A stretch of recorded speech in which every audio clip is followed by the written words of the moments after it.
Friends, ఎలా ఉన్నారు అందరూ? ఈవినింగ్ స్నాక్స్కి ఏం చేయాలో తెలియకపోతే మా అమ్మ చేసిన గోబీ పకోడీ ట్రై చేయండి.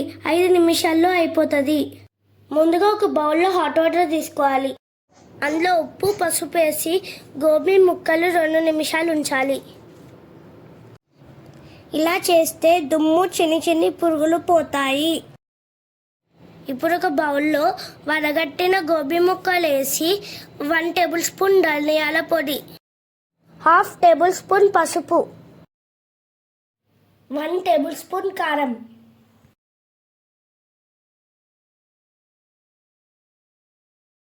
1 టేబుల్ స్పూన్ అల్లం వెల్లుల్లి పేస్ట్, 1 టేబుల్ స్పూన్ కార్న్ఫ్లోర్,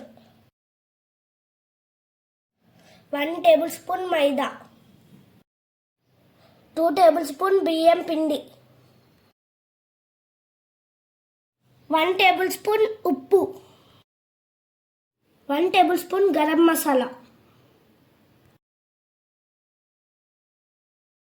ఇవన్నీ వేసి మంచిగా కలుపుకోవాలి.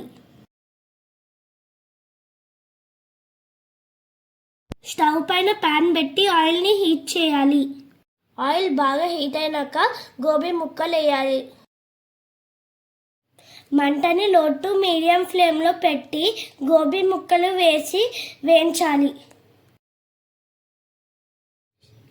గోల్డెన్ కలర్ వచ్చేంత వరకు ఫ్రై చేయాలి. ఇట్లా చేస్తే super crispy gobi pakodi ready. మీరు ట్రై చేసి టేస్ట్ ఎలా ఉందో చెప్పండి. వీడియో నచ్చితే like, share and subscribe. Thank you for watching.